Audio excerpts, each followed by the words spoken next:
In this lesson, we are going to learn how to use BlocProvider.value. You already learned how to use BlocProvider. BlocProvider.value does the same function as BlocProvider. They both are a provider widget to use block controller in a specific screen, but BlocProvider.value is different in that it provides a name routing with block controller. Today, we're going to learn about BlocProvider.value.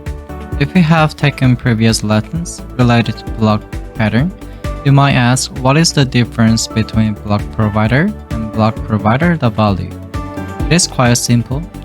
They both let you know which screen will use which block controller, but what makes those two widgets different is that BlocProvider.value is related to name routing. Name routing is setting names to a specific page navigation. Let's look at the example code. First, we're going to create block instance like this. Then we're going to use BlocProvider.value like here. This BlocProvider.value is implemented in Material app, and this slash means this is a basic root of your app that will be shown when you launch your application.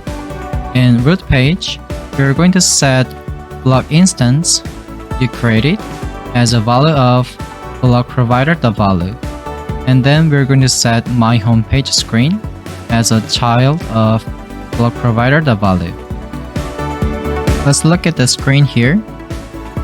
So then when I tap the floating button here, you can see the counter works fine with BlocProvider.value. This is how the BlocProvider.value widget works. Today we've learned about BlocProvider.value. You can use BlocProvider instead of it, but we recommend you to consider using it when you need to set named route navigation. So far, you have learned all the widgets that you need to use block pattern. Now, what you need is a practice. Try it on your local environment, and thank you for watching, and see you in the next lesson.